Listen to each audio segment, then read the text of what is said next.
আকিকার গোশত সবাই খেতে পারবে কি না? হ্যাঁ, আকিকার গোশত সবাই খেতে পারবে, এমনকি সন্তানের বাবা মা তারা নিজেরাও খেতে পারবেন, অন্য যে কোনো কেউ খেতে পারবেন, গরিব দুঃখীকে দান করতে পারবেন। সঞ্জিদ আক্তার রিফাত লিখেছেন, সুরমা ব্যবহার সম্পর্কে জানতে চাই, বিষয়ে নবীর আদেশ ও সওয়াব কি?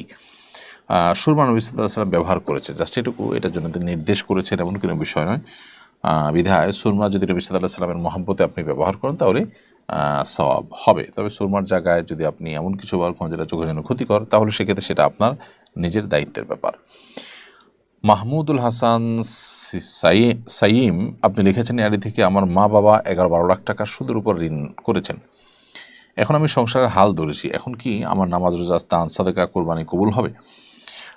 দেখুন, আপনার বাবার উপর যদি আপনি ডিপেন্ডেন্ট না হন, আপনি নিজের সংসারের হাল ধরেন, তাহলে সেক্ষেত্রে এখন সেটা পরিশোধ করার চেষ্টা করবেন এবং তওবা করবেন আল্লাহ সুবহানাহু ওয়া তাআলার কাছে, আশা করে আল্লাহ তাআলা মাফ করবেন।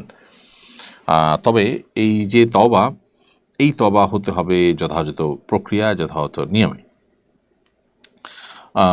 আপনি সুদের উপর ঋণ করেছেন, সেজন্য তওবার একটা বড় প্রক্রিয়া হলো, তওবার একটা অংশ হলো যে আপনি সেখান থেকে সরে আসবেন যত দ্রুত সম্ভব। অন্য কোনোভাবে টাকা পয়সা জমা বিক্রি করে হলেও দিয়ে আপনি এটাকে ক্লোজ করবেন দ্রুততার সাথে। যদি আপনি হারাম সম্পর্কের মধ্যে আছেন, হারাম লেনদেনের মধ্যে আছেন, হারাম লেনদেনের মধ্যে থাকার কারণে আপনি নিজের মধ্যে অপরাধ বোধ জাগ্রত করার চেষ্টা করবেন এবং আপনি সেখান থেকে সরে আসার জন্য আপ্রাণ চেষ্টা করবেন। সেটা যদি আপনি না করেন তাহলে গুনাহগার হবেন। এরপরে প্রশ্ন হলো, হলিউডের যে আগ্নেয়গিরি সেটি কি আল্লাহর গজব? আমরা এই বিষয়ে একটি প্রশ্ন উত্তরে বলেছি এর আগের কোনো একটা লাইভে অথবা কোনো একটা প্রশ্ন উত্তর সেশনে, সম্ভবত এই বিষয়ে প্রশ্ন গেছে। আপনি যদি সেটা ভালো করে দেখেন, আমার মনে হয় যে এই বিষয়ে আপনি প্রশ্নের উত্তর জেনে যাবেন এবং আপনার কাছে বিষয়টা ক্লিয়ার হবে। আল্লাহ রাব্বুল আলামিন মানুষকে নানাভাবে পরীক্ষা করেন, নানাভাবে বিপদ আপদ দিয়ে আল্লাহ পরীক্ষা যে করবে সেটা আল্লাহ বলেছেন, ওয়ালানুবলিয়ান্নাকুম বিশাইইম মিনাল খাউফি ওয়াল জু'i ওয়া নাকসিম মিনাল আমওয়ালি ওয়াল আনফুসি ওয়াস সামারাত। আল্লাহ বলেছেন, আমি মানুষকে কিছুটা ভয়, ভীতি, তারপরে ক্ষুধা, এগুলো দিয়ে পরীক্ষা করি। তো যারা আল্লাহর প্রতি বিশ্বাসী, যারা সবরকারী, এরকম পরিস্থিতি যারা ধৈর্য ধারণ করেন, আল্লাহ সুবহানাহু ওয়া তাআলা বলেছেন তাদেরকে তোমরা সুসংবাদ দাও। অতএব বিপদ আপদে আল্লাহ সুবহানাহু ওয়া তাআলার পরীক্ষা হয়ে থাকে, বিশেষ করে ইমানদারদের বেলা। অবশ্য বেঈমান হলে তাদের হাতের ফসলস্বরূপ হয়ে থাকে, তাদেরকে আল্লাহ তাআলা মন্দ কাজ থেকে যেন ফিরে আসতে পারে সেজন্য সতর্ক করে মূলত এরকম বিষয় বলে থাকেন, সেটি ভিন্ন বিষয়। এমনি আসাদ হোসেন লিখেছেন, আমি একটা মেয়েকে পছন্দ করি, আমি ওকে বিয়ে করতে চাই। দেখুন, কাউকে পছন্দ হলো, হারাম সম্পর্ক করা ছাড়া সরাসরি বিয়ের প্রস্তাব দিয়ে বিয়ের উদ্যোগ নিতে হবে যদি সুযোগ থাকে, আর না হলে এখান থেকে সরে আসতে হবে। এই পছন্দ করাকরি এটা মানুষের জন্য হারাম এবং এটাকে মানুষকে হারামের দিকে নিয়ে যায়। যদি বিবাহের উদ্দেশ্য ছাড়া এ ধরনের বাছবিচার করা এবং দীর্ঘদিন রিলেশন বা অল্প হোক আর বেশি দিন হোক, হারাম বিবাহের আগে যদি রিলেশন করা হয় সেটি। এরপরে স্বামী মাহমুদ লিখেছেন, দ্বিতীয় বিয়ে করতে চাই কিন্তু কেউ রাজি হয় না, করণীয় কি? কেন দ্বিতীয় বিবাহ করবেন সেটির উত্তর আগে জানতে হবে। আপনি শুধুমাত্র খায়েশ মেটাবার জন্য দ্বিতীয় বিয়ে করবেন, দ্বিতীয় বিয়ে করে আপনি সমতা বজায় রাখতে পারবেন কিনা, ইনসাফ মেনটেন করতে পারবেন কিনা, সে বিষয়ে হয়তো আপনার কাছে পরিষ্কার ধারণা আছে কিনা আমি জানি না। যদি সেটা না থাকে তাহলে এটা নিছক খায়েশ মেটাবার বিষয় না। এটা করতে গেলে আপনি আল্লাহর কাছে দায়ী থাকবেন। আর কেউ রাজি হচ্ছে না বলতে আপনি কি বোঝাতে চাচ্ছেন আমি সেটা পরিষ্কার না। যদি পরিবার, আপনার স্ত্রী তাদের রাজি হওয়া না হওয়ার কথা বলেন, তাহলে সেক্ষেত্রে শরিয়ার দৃষ্টিকোণে বিয়ে হওয়ার জন্য তাদের রাজি হওয়া জরুরি না, কিন্তু অবশ্যই আপনার স্ত্রীর হক আদায় করতে পারবেন কিনা, আপনার সমতা বজায় রাখতে পারবেন কিনা, এটা হলো বেশি গুরুত্বপূর্ণ, সেটা আপনাকে খেয়াল রাখতে হবে। এরপরে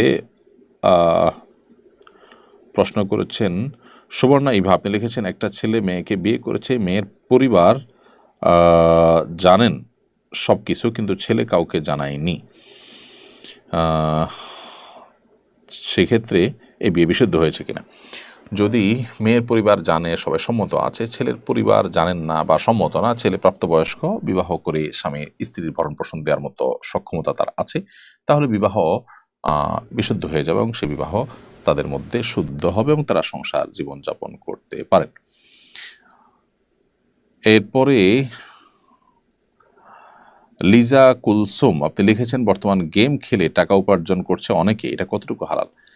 গেমস খেলে টাকা উপার্জন করা হালাল নয়। অনেকে এটি কাজ করছেন এবং এই কাজটি করে তারা গুনাহে লিপ্ত হচ্ছেন। গেমস খেলা একটা গুনাহের কথা, আর গেমস খেলে টাকা উপার্জন করা আরেকটা গুনাহের কথা। ইমানদার অহেতুক অনর্থক কাজ এমনিতেই করতে পারে না, সেটাকে উপার্জনের মাধ্যমে হিসেবে গ্রহণ করা তো আরও নাজায়েজ কথা। মনিরুজ্জামান আপনি লিখেছেন, আমি এক কর্মজীবী মহিলা, নামাজের সময় অফিস চলাকালীন সময় আমি যে উজু করে নামাজ পড়ি, সে উজু দিয়ে দ্বিতীয়বার নামাজ পড়া যাবে কিনা? অবশ্যই আপনার উজু থাকলে সেই উজু দিয়ে আপনি দ্বিতীয়বার নামাজ পড়তে পারবেন। এরপরে আয়েশা আপনি লিখেছেন, আইডি থেকে কোনো ব্যবসায়ীকে ব্যবসার জন্য টাকা দিলে তার জন্য নির্দিষ্ট হারে প্রতি বছর লভ্যাংশ নিলে সেটা কি সুদ হবে? হ্যাঁ, সেটা অবশ্যই সুদ হবে। নির্দিষ্ট হারে আপনি লভ্যাংশ নিতে পারেন না। ফরহানা রহমান লিখেছেন, আমার মুখে প্রায় 30টা তিল আছে, আমি লেজার ট্রিটমেন্টের মাধ্যমে তিল তুলে ফেলতে চাই, এতে কি আমার গুনাহ হবে? এটা যদি আপনার শরীরে বা আপনার চেহারাকে দৃষ্টিকটু করে বা আপনি সমস্যা মনে করেন, তাহলে পার্ট অফ ট্রিটমেন্ট, এটা আপনি করতে পারেন। এছাড়া মাহমুদ আপনি লিখেছেন, আমি জেনা করছি কিভাবে মাপ চাইব আল্লাহর কাছে? আল্লাহ তাআলা আপনাকে এই হারাম থেকে সরে আসার সৎসাহস দান করুন, বিবাহ করে ফেলুন এবং বৈধভাবে নিজের জন্য চাহিদাকে পূরণ করবার ব্যবস্থা থাকলে আশা করা যায় আল্লাহ তাআলা আপনাকে হারাম থেকে বেঁচে থাকার তৌফিক দান করবেন। এরপরে আয়েশা সিদ্দিকা আপনি লিখেছেন, জাকাতের টাকা কি আপন ভাইকে দিতে পারবে কিনা? আপন ভাই যদি একান্নভুক্ত না হয়, আপনার তার ভরণ পোষণ দেওয়া আবশ্যক না হয়, তাহলে সেক্ষেত্রে আপনি অবশ্যই তাকে জাকাতের টাকা দিতে পারবেন। আপন ভাইকে জাকাতের টাকা দেওয়া এটা মৌলিকভাবে কোনো নাজায়েজ কাজ নয়, বরং আপন ভাই বড়, তিনি অভাবী, কিংবা ছোট, তিনি অভাবী, তাকে আপনি জাকাতের টাকা দিলে জাকাত আদায় হবে, সে সওয়াব হবে, আবার আত্মীয়তার বন্ধন রক্ষারও সওয়াব হবে। নবী সাল্লাল্লাহু আলাইহি ওয়াসাল্লামের সে হাদিসই আমরা জানি, তিনি বলেছেন, আস-সাদাকাতু আলাল মিসকিনি সাদাকা, সাধারণ মিসকিনকে দান করলে সেটা সাদাকা হবে। ওয়াস-সাদাকাতু আলা যাবিল আকরবা সিলাতুন ওয়া সাদাকা, আর আত্মীয়স্বজনকে দান করলে সেটা আত্মীয়তার সম্পর্ক রক্ষা করে এবং সাদাকা, দুইটার সওয়াবই এনে দিবে। প্রিয় দর্শক, দেখতে দেখতে আমরা